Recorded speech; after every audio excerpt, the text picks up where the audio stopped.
let's briefly talk about the worst line. I think the only competitor that Hillary Clinton had was when she was doing that really silly, gimmicky thing about, that's what I call trumped up, trickle down.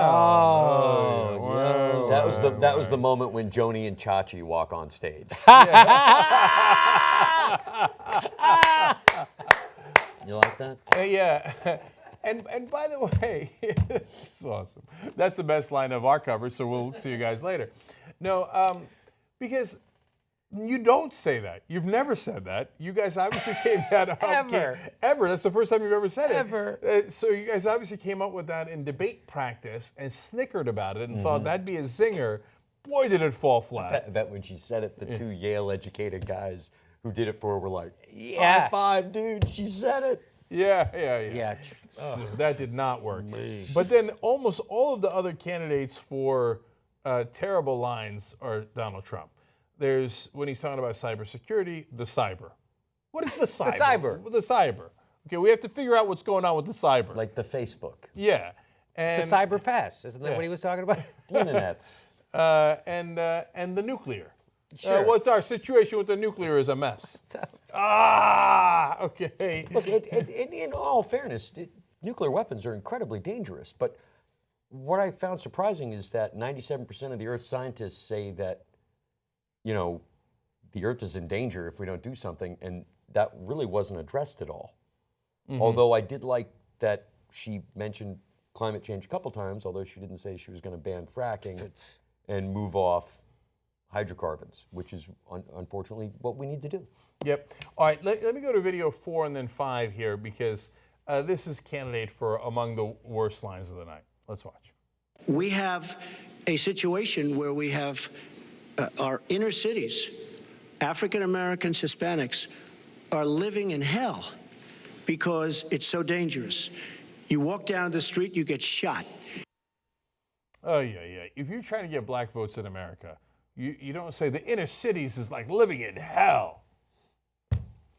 Now, I don't get me wrong. I know what his real strategy is. He doesn't think he's going to get black votes. Even he's not that stupid. He thinks if I don't seem like an out-and-out racist and I pretend to care about black people, but talk about it in a way that white people talk about it, right-wing white people talk about it, I'll get more right-wing votes and I'll get more independents. Where they'll go, well, I mean, he's trying to help the poor guys in the inner cities. You know, what else do you want from the guy? And we got to have law and order. So I get it. I know that that's his strategy. But even so, it's really over the top. And then when he goes to say these things, he's so inarticulate, which leads to the next video. Let's go to video 5. The argument is that it's a form of racial profiling. No, the argument is that we have to take the guns away from these people that have them and that are bad people that shouldn't have them. These are felons. These are people that are bad people that shouldn't be. When you have 3,000 shootings in Chicago from January 1st, when you have 4,000 people killed in Chicago by guns from the beginning of the presidency of Barack Obama, his hometown, you have to have stop and frisk. You need more police. You need a better community, relation. You don't have good community relations in Chicago. It's terrible. I have property there. It's terrible what's going on in Chicago. But when you look, and Chicago's not the only. You go to Ferguson. You go to so many different places. You need better relationships. I agree with Secretary Clinton on this. You need better relationships between the communities and the police, because in some cases it's not good. But you look at Dallas, where the relationships were really studied. The relationships were really a beautiful thing. And then 5 police officers were killed one night very violently. So there's some bad things going on, some really bad things. Secretary Clinton, but we need, Lester, we need law and order. And we need law and order in the inner cities, because the people that are most affected by what's happening are African American and Hispanic people. And it's very unfair to them what our politicians are allowing to happen. I mean, if you're one of his supporters, aren't you even slightly embarrassed by that? You know, we got really bad people here. We've got this, and he does this hand motion when he's floundering. And they're doing really bad things. I mean, I got Chicago property. I got property in Chicago, so I'm actually worried about that. you know, how much I'm going to make off of that. And so these black people in Chicago are bothering my property. But anyway, we got really bad things. And it was a beautiful thing in Dallas, but now it's not beautiful anymore. Oh, come on, for God's sake, be a grown-up for a second and make a point that we can understand. So, but he doesn't. I thought he made a very clear dog whistle point to his supporters, which was, hey, man, we had great community relations with black people, and look what they did to us in Dallas. That's kind of what he was saying. Yep. That was definitely the dog whistle. And then he punctuated it with law and order. Do you know who called this whole thing? Right over there, Edwin? Yeah. He said right before he started his answer, he was going to talk about Chicago, and he's going to name 4,000 dead. Yeah. Right there. Yeah, our stage manager, Edwin, all-knowing. And he's right, because whenever conservatives go talk about how they're going to, quote-unquote, help black people, they immediately bring in Chicago and say it's all black people's fault they're shooting one another.